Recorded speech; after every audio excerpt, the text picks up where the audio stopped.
Websites that we build in my company tend to perhaps not look necessarily pretty or stunning, but they make money. So that's what we want to talk about today, how websites make money, how to make your website make money. Question number one, how websites work. Before we go into Google, you just need to understand some basics about how to make money on the internet. There are 3 steps. Step 1 is attract visitors to your website. If nobody comes to look at your website, the only person who ever looks at your website is you, obviously it's not going to make money. So this will be the topic of our presentation today, attracting visitors. And there's a number of strategies you can use to attract visitors. Google is one of them. However, there's no point attracting visitors if you don't have the other 2 steps covered. Step 2 is convert those visitors to inquiries. For if 1,000 people hit your website, you need some of them at least to grab the phone and call you or fill out the form or send an email, make some kind of an inquiry. If nobody does it, there is no point attracting more visitors. Yeah? If you get 100 visitors to your website and nobody makes an inquiry, there is no point in you putting the effort to increase the number of visitors to 1,000. You will still get your inquiries if your website doesn't convert. So fix the conversion first. And thirdly, convert those inquiries into sales. You might be doing it offline or online, but if you don't have a process that can convert them into sales, again, there is no point attracting more visitors. In marketing and on the web especially, things work backwards. You need to have those 2 points covered first before you start with this one. Okay? This is the reason why I mentioned it. Don't worry about Google if you don't have the conversion covered. Okay, going into Google now, how Google works. This is the results page, standard result page in Google. When you do a Google search, you get a number of various results. Sometimes you get maps too, but basically the basic tool is sponsored links. Here the narrower column, this is where you pay Google to go there. And there is organic links, or organic results. This is where Google puts you without paying Google anything by the relevance to the search. Our topic for today is this, organic results. Yeah? That doesn't mean that this is not a legitimate internet strategy. Of course it is. It's just not the topic of the presentation today. We're going to be talking about this, how to get high ranking for organic results. The basics of Google. Number 1, let Google see your website. I realize it sounds very, very basic, but the statistics is 80% of all websites built will never ever be seen by Google. Would you do that?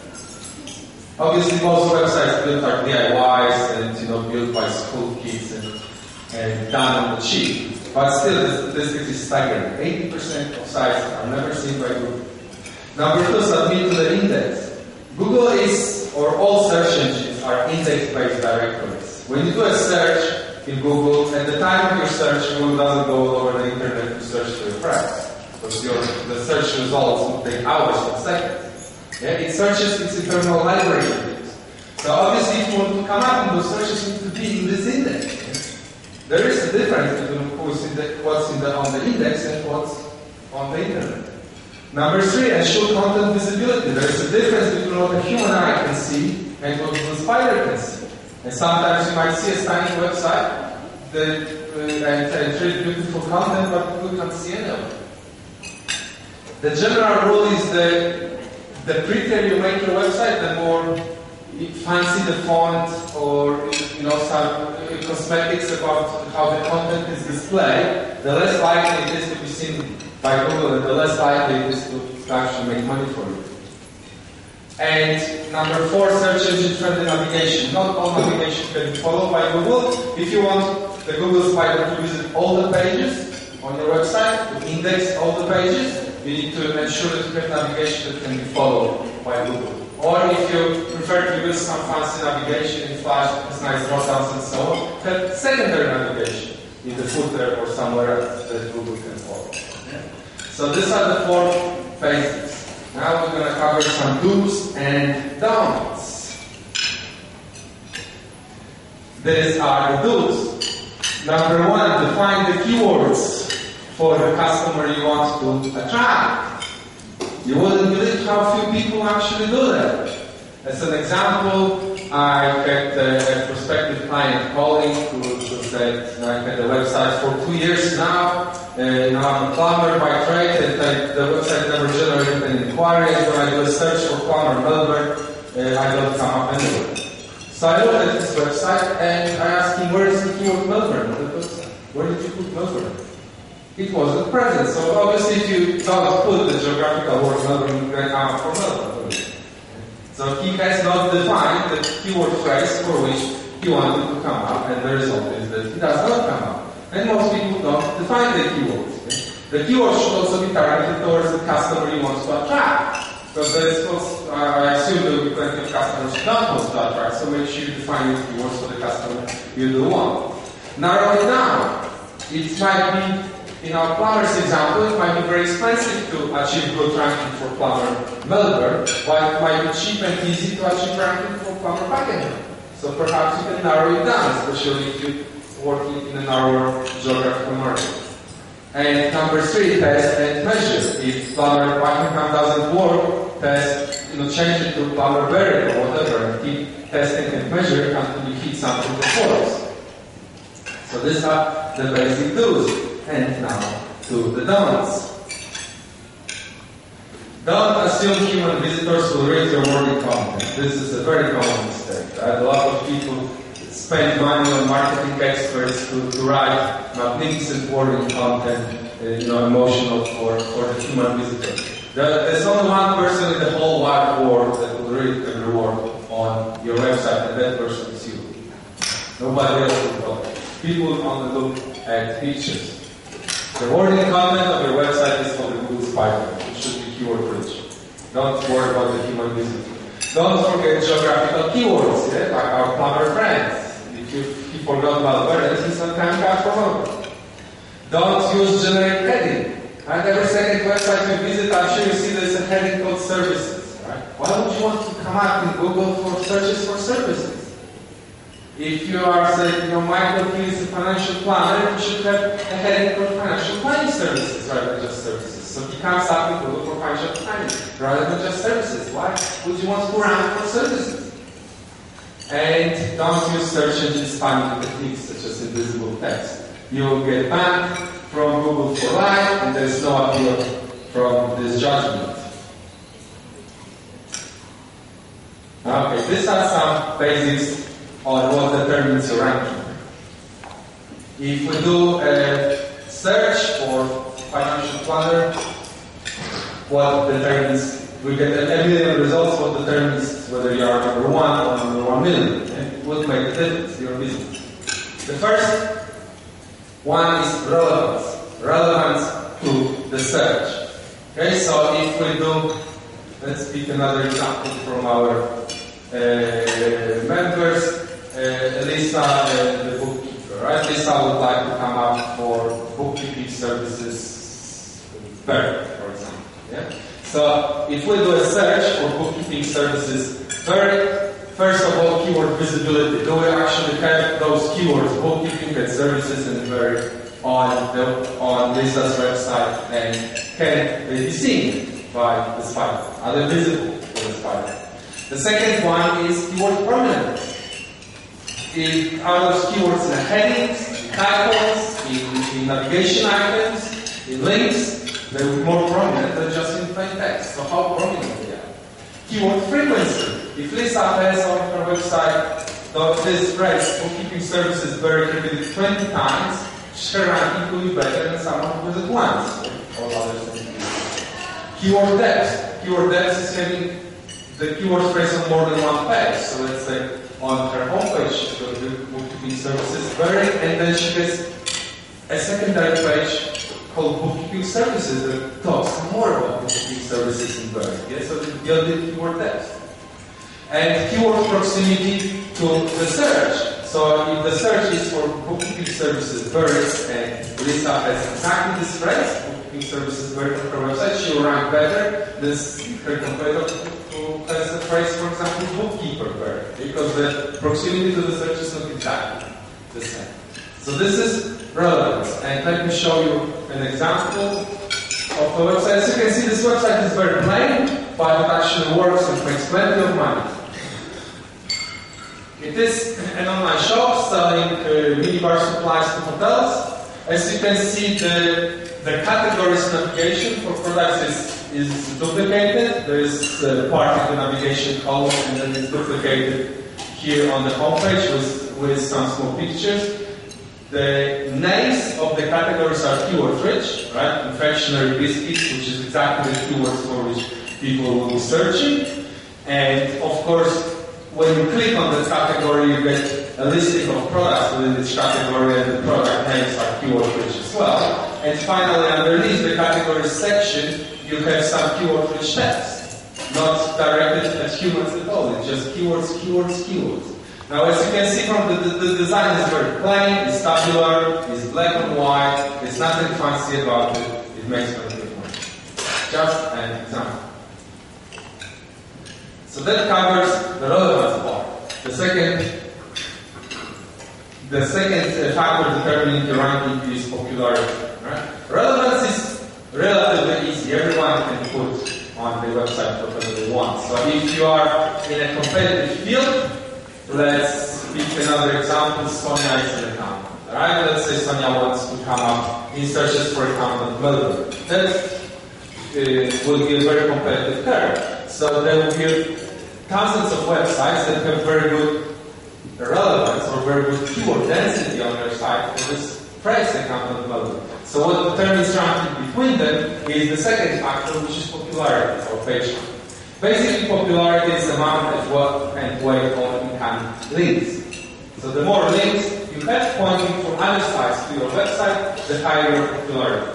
Google assumes that if other people link to you, it's like they're pointing to you as a social presence. Right?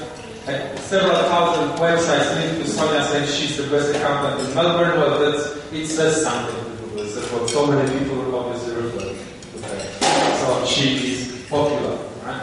There is also a small factor of Google popularity credits. Popularity credits are whenever there is an actual search for the phrase and the user who is doing the search clicks on your website as distinct from other websites, Google gives you some popularity credits because it assumes you are relevant to that search. It's also a measure that Google is trying to use to stabilize the results. So if you spend 5 years optimizing your website and then some WizKids builds another website tomorrow, this website should display you straight away. There should be some stability within the result.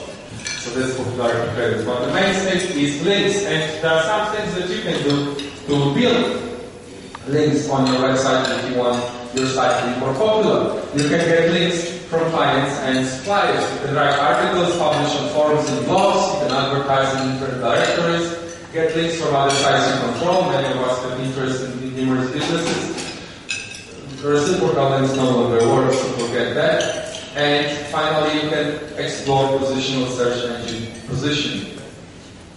General search engine optimization is the work done on your website, on-site optimization, which is placing the right keywords on your site. Search engine positioning or off-site optimization is work done outside your website, links generation, and positioning your site for a specific phrase for a specific grammar. Right? If you are interested in the service, it's not cheap, right? Our average is about $1,200 per month. Right? The business you get is equivalent of having a full page ad in the edge. So compared to that, it's probably low cost, but generally this service is not cheap. And you order this 12 months service quite often for 4 months. If you do order the service from anybody, make sure you get the guarantee of the result. Let's say, sticking with our example with Sonia, if Sonia wanted to be within the first 10 for the phrase account in Melbourne, and let's say we post her $1,500 per month, for example, which is more or less reasonable, she should only get invoiced in the month when she actually hits the result. Yeah? So if we can't make it happen next month she doesn't get an invoice. It's only when she actually hits the result that she gets invoiced for that month. And she might maintain this, we might maintain this rank for, say, first 3 months, and then for another 2 months she drops off again. Again, she doesn't get invoiced for those months. Yeah? So this is how professionals guarantee results. Because I'm sure you can guess that the results have to be maintained. whenever you climb up in your ranking, you push somebody else down. They're not going to just accept it. The work will start, so the results need to be maintained. Now the last point is actually quite important. Test the conversion before committing resources. It's very common for people to commit resources to order search engine positioning without without testing it, and then losing a lot of money. Let's say if Sonia ordered accountant Melbourne and we did position her and she would pay for it, and what if she never gets a phone call from? Perhaps this phrase doesn't work. Perhaps people are looking for accounting money. You need to test the practice. And also test your website's conversion before committing resources.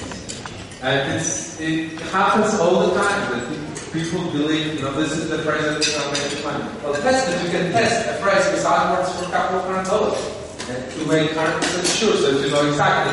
You place an ad with AdWords for a company in Melbourne, and you get 200 clicks. For instance, on the platform, 200 clicks, you get 20 inquiries and 5 new clients. For instance, then you know exactly what, if you can increase those clicks by positioning to 2,000, you know exactly how many inquiries and how many clients you're going to get. Then you can make the rational decision. If I'm going to spend $1,000 or $1,500 and I get extra 50 clients from this, how much is the client course, will I make money?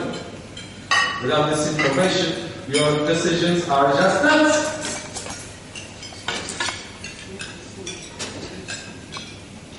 And finally, points to remember. If you don't take anything else from this presentation, just remember these 3 points. Ensure content visibility. Make sure your content is visible to the spider. Number 2, define the keywords for the customer you want to attract. Don't forget geographical keywords. Don't forget testing the keywords. Test and measure. It sounds very simple, but believe me, most people don't do it. If you just do those 3 points, you are on your way to become an internet winner. And this is, of course, what I wish you all. Any questions from the comments?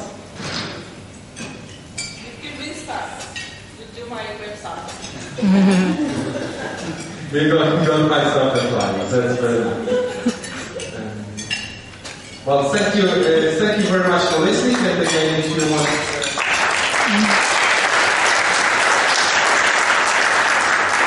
to ask some specific questions, I will stay behind and network with you.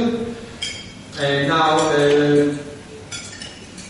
before we do our referrals, which is the last point on the agenda,